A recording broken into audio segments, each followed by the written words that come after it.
Are we watching the Rugby World Cup? Yeah! You gotta watch the Rugby World Cup, Michelle. I know even if you don't understand what rugby is, I didn't for a while. Rugby is a fantastic game that you have to watch. I'm having so much fun watching this. I'm learning most of the rules. Like this past week, I learned that you're not allowed to punch someone. And I also learned that you are allowed to give them the old sticky thumb if you feel like it. Those are the rules, apparently. But I love and here's the thing, here's why, besides the fact that Ireland is winning and having a great time at it, what I love about watching rugby and about watching international sports in general, because I like sports, I've always liked sports, but you grow up in America, all you watch are American sports, we got our own sports, nobody else plays them, and whoever wins, we call them the world champion. It's a great system. It's perfect. And before you make fun of that, might I point out that by that logic, Dublin are the world champions of God. So, okay, that'd be alright. But I like the international sports. I like it when nations play against nations and they play against each other. It's interesting to watch as an American because, I've noticed that when a country is playing against another country, all of a sudden racism's okay. It's incredible. You're watching a match and you can go, "You fucking Australian bastard!"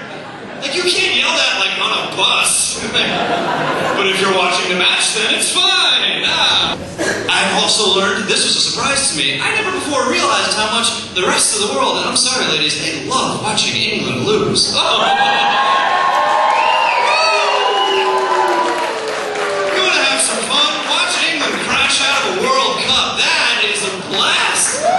Because for whatever reason in the sporting world, England are the world's villains. And then I thought about it and I realized I already knew this. Hollywood taught me this. Disney taught me this. Every Disney movie I ever saw as a kid, the bad guy was fucking English.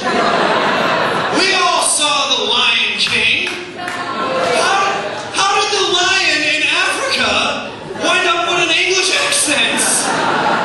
Did he get that scar while he was on the fencing team at Oxford? What the fuck? Or the old Peter Pan was set in Never Never Land.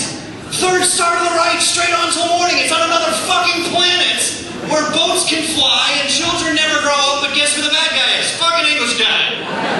Captain Hook sounds like he's from fucking Birmingham. Everybody roots against the English. The French, that was a fucking great game against France, by the way.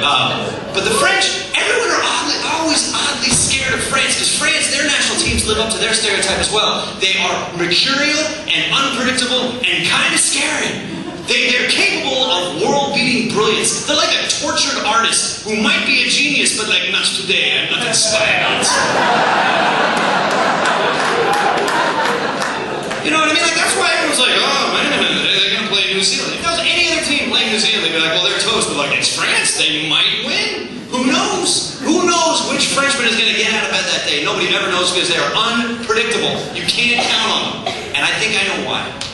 I think the French teams are inherently unpredictable and moody because in high school here, there's 3 mandatory subjects, right? English, maths, and Irish. You have to take those. In France, the mandatory subject in high school is philosophy.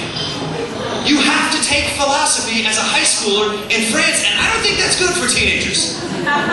You think about your average teenager, he is a moody cunt on the best of days.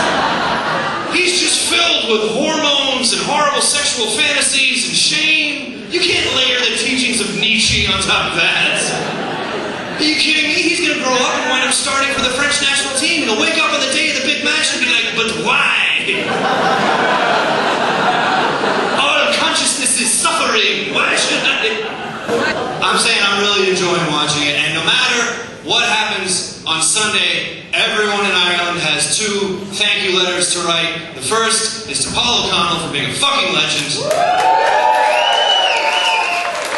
I think to write a letter to Paul O'Connell, you just have to write Paul O'Connell on the envelope. It'll get to him. They know what you mean. Everybody in Ireland needs to write a second thank you note, however.